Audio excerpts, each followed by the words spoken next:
is so obscure, I went to the Library of Congress. Dave Kelly, the sports librarian at the Library of Congress, looked at me and said, I've been here 10 years. No one has ever asked me about this topic.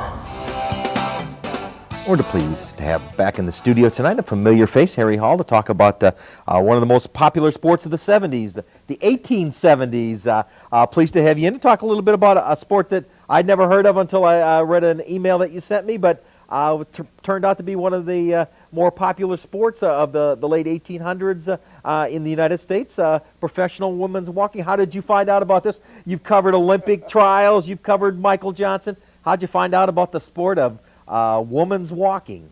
Well, as you know, I have a distance running background, and of course I've been doing some writing for the Dallas Morning News for the last several years. I wanted to really do something.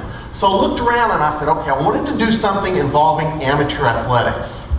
And so I thought I found a hole. I'd say, you know, there's something about the women's endurance running that really fascinated me. Because I didn't really find a book that would chronicle the events and set some myths straight. Well, I sat back at my desk one day and I looked at my notes and I looked at my tapes and I said there just had to be something in America that women did before Roberta Gibb hid in the bushes before the 1966 Boston Marathon. When I started researching this, and this came about totally by accident, and I went to World Catalog, found out that SMU had a book called Runners and Walkers of the 19th Century.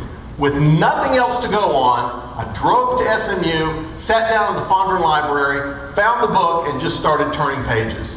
Just glancing every once in a while, what could be so fascinating or so interesting about this? And I turned over the pages, and I got to page 102.